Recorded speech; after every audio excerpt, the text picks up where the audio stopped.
like I don't turn anybody away from a dream or a desire that they have. I've never been that guy because I had one. I knew that I was on borrowed time in the NFL. And so I'm learning the playbooks of my life that actually I can hand down to other people to say, hey, go do these things. Get on your knees and pray. Yeah. Like it all depends on God. Get off your knees and work like it all depends on you.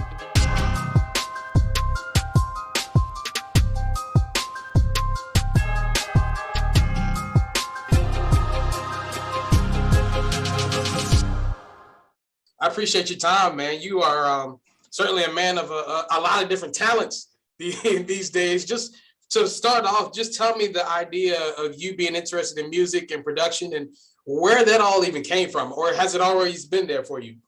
Yeah, man, I've always been inspired by music. I think it's one of the reasons that helped me move efficiently on Dancing with the Stars is my inkling to hear music. I see shapes, I see people, I see all kinds of things when I hear music. So I love it, all styles, genres, from country, pop, rock to, contemporary, back to hip hop, to R&B, like literally you name it. I love music, opera, everything.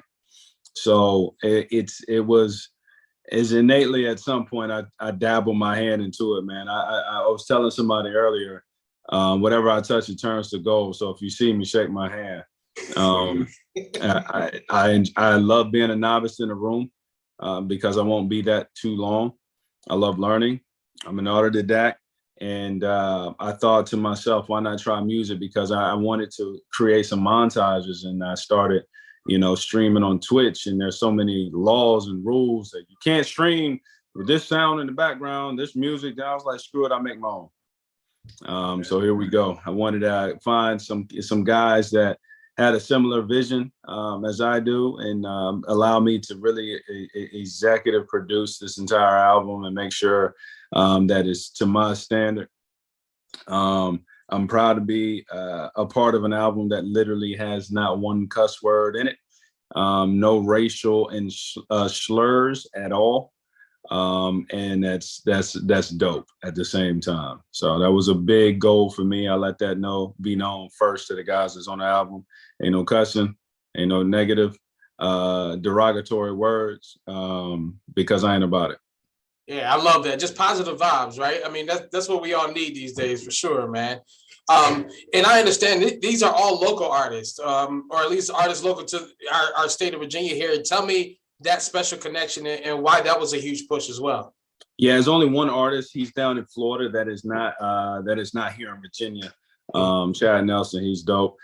So I met these guys. So because I had open mic nights every year through my camp. Through my 180 weekend, and I haven't been able to do that last couple of years because of COVID. We'll be back rocking next year.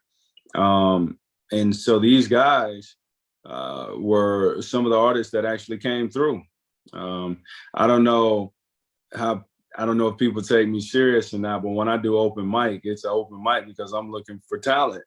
I have a unique network of people that I can get in touch with. And so anytime I can introduce somebody for a job opportunity, I've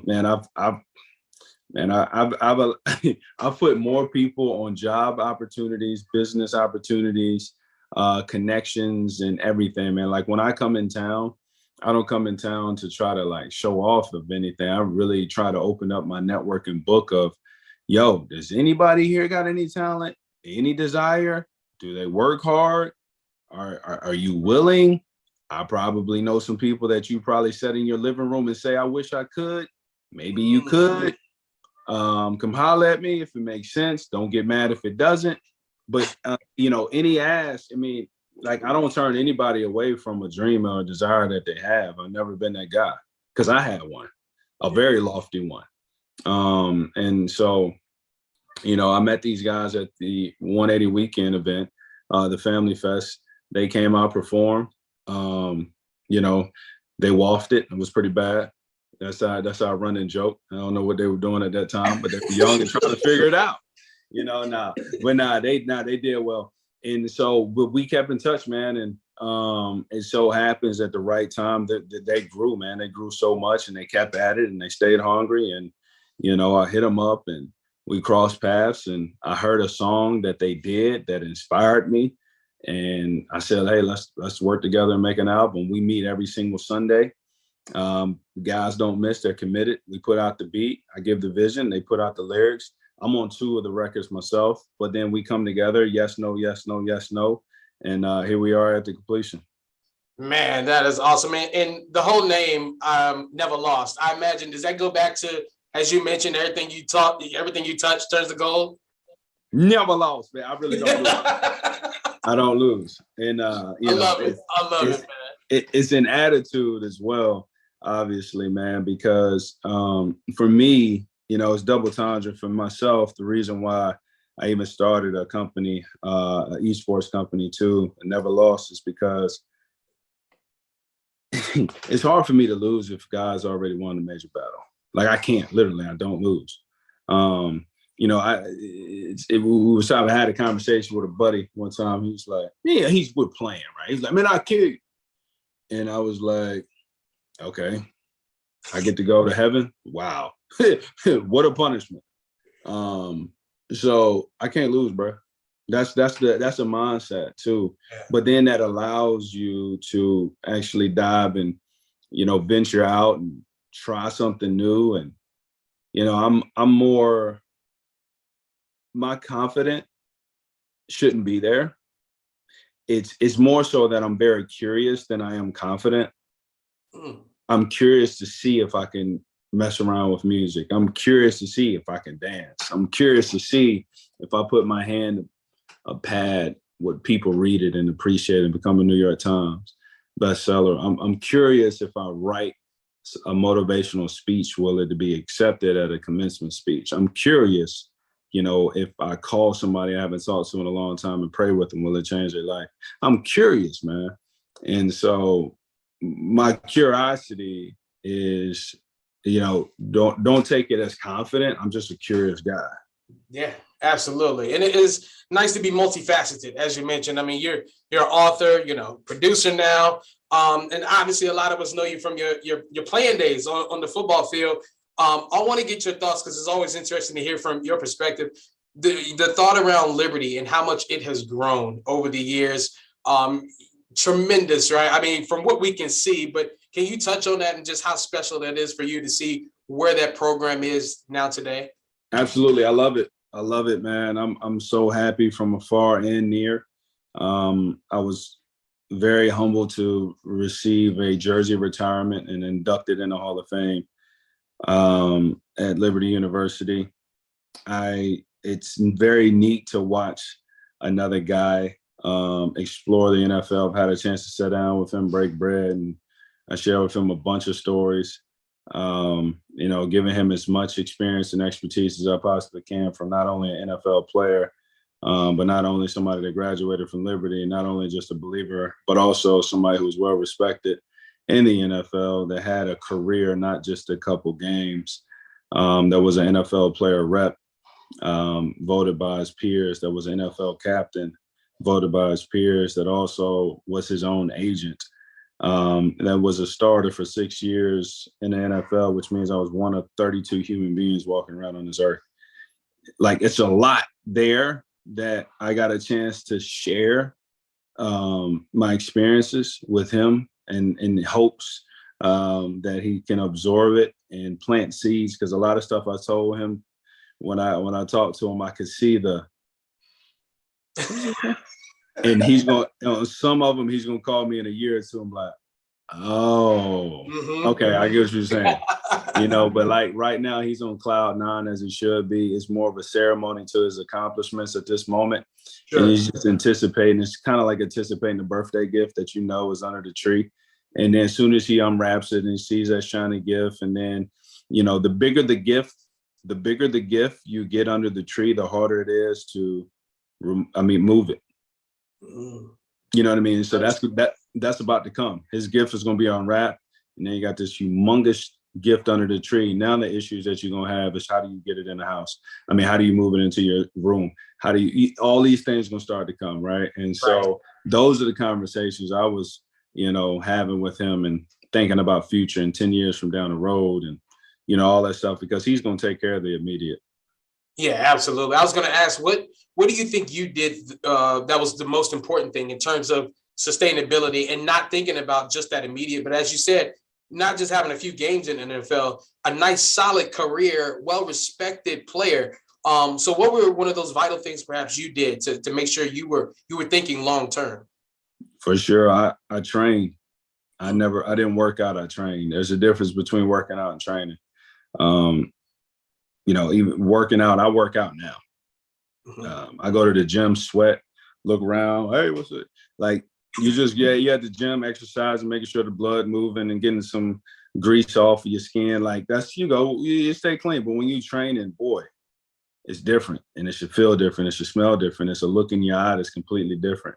You sleep different, you eat different, you think different, you move different, you walk different, you believe different. Training is a monster. And I trained during the off seasons. I didn't work out. And that sustained me longevity. I'm going to tell you right now, I actually sucked at football. Be honest with you. I'm going to keep it 100. I suck. Now, because of that, I worked really hard. And because I worked really hard, I ended up getting better than a lot of my counterparts that were actually physically more tangibly talented than me. Without a doubt. Like, straight up more talented. Sure. However, they can't hold my jock strap when it comes to working. Yeah. And so, hard work doesn't work. I mean, when talent doesn't work hard, you get a result that leads to I would, I wish, I could, I should, and all. Like, I always try to. I knew that I was on borrowed time in the NFL. I treated the NFL like it was. I snuck into a VIP party. That's what I told Malik too, man. I was like, bro, I'm gonna keep it a buck. I snuck into a VIP party. I was in there jiving, doing my thing, having a good old time. People, hey, what up, Shaw? Hey, what up, man? Everybody think I'm a part, think I'm affiliated, And then here come the bouncer, where your wristband at? Well, it took them 8 years to figure out I ain't have a wristband. All right, party over, y'all. See y'all. Appreciate y'all. Much love, success. Y'all take it easy. I gotta go. Man, I know I ain't. I'm not gonna wear no gold jacket. Look, here's the thing, though, and I tell a lot of people this. I say this, and it's hard for me to talk like this because it feels like I'm not being humble. But I realize I'm at a season in my life where I have to stop being humble so people can get the message. Bro, my name is always beside people that it shouldn't be. Dancing with the Stars, and people like, man, you did Dancing with the Stars. Yeah. Bro, here are the contestants that's done Dancing with the Stars that play in the NFL. Emmitt Smith, Hall of Famer. Jerry Rice, Hall of Famer. Two of the best players in their position. Yeah. Terrell Owens, Hall of Famer. Mm-hmm. Hines Ward, Hall of Famer. Michael Irvin, Hall of Famer. Yeah. Warren Sapp, Hall of Famer. Megatron, Calvin Johnson, Hall of Famer. Yeah. Antonio Brown, he will be a Hall of Famer. Yeah, right. And then Rashad Jennings. Do you see the major gap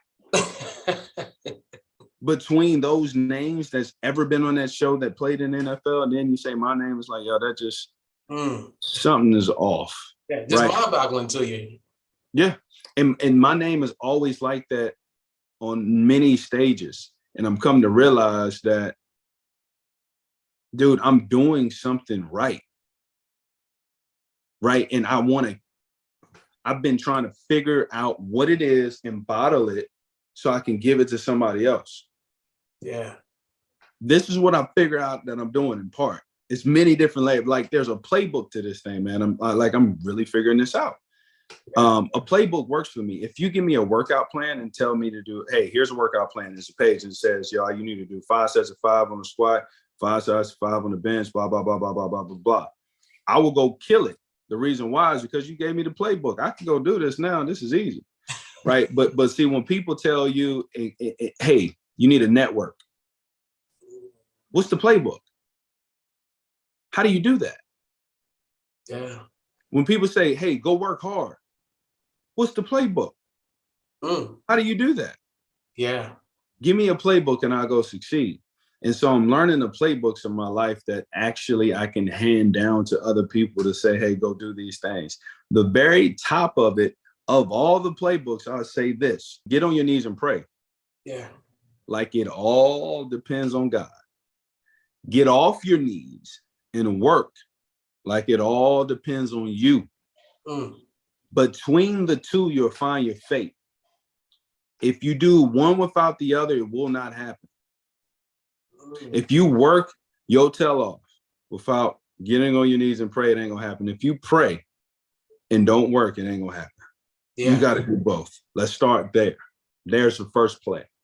Yeah, I love it. I love that motivation. And I always tell people, my end result may not be the best, but you're gonna know I put 110% in. So it's likely you're gonna get my best result at the same time. I love what you touched on there, especially for the youth today. I mean, that's huge. That's huge to hear that, and to hear from a voice like yourself.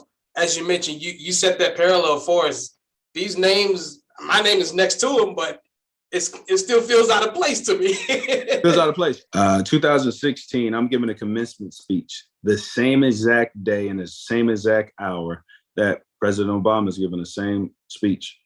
Wow. A commencement speech. That at Liberty. Just even I'm not even getting into political stuff. The fact is that in 2016, I gave a commencement speech. 2017, Donald Trump gave one at the same university. My name is beside presidents. My name is so when I keep looking where my little name is, it's in these crazy places like I'm Where's Waldo, bro. Right. Right. It's so true. So true. And so I'm humbled by it. Yeah. But at the same time, I go home and I'm just like anybody else would. Yo, that's crazy. I'm your average dude, bro. Like if you got a chance to do some of the things that I've done, you be like, what in the world? I'm doing the same thing. But when I go home, I'm trying to figure out, why is this happening? Like, I'm not, no, this is too continual to be by happenstance. Absolutely. And so I'm learning to groove the playbook to give, man, through writing, through arts, through all kind of motivational speaking. I've been able to share with so many young men that's been able to come back to me and thank me sincerely for talking to them and challenging them in the ways that I do. And we appreciate your efforts. Like I said, it's much needed, not only here in Southwest and Central Virginia, but everywhere, man. We got to stick together. We got to come together, and we got to be one, man. We really appreciate it.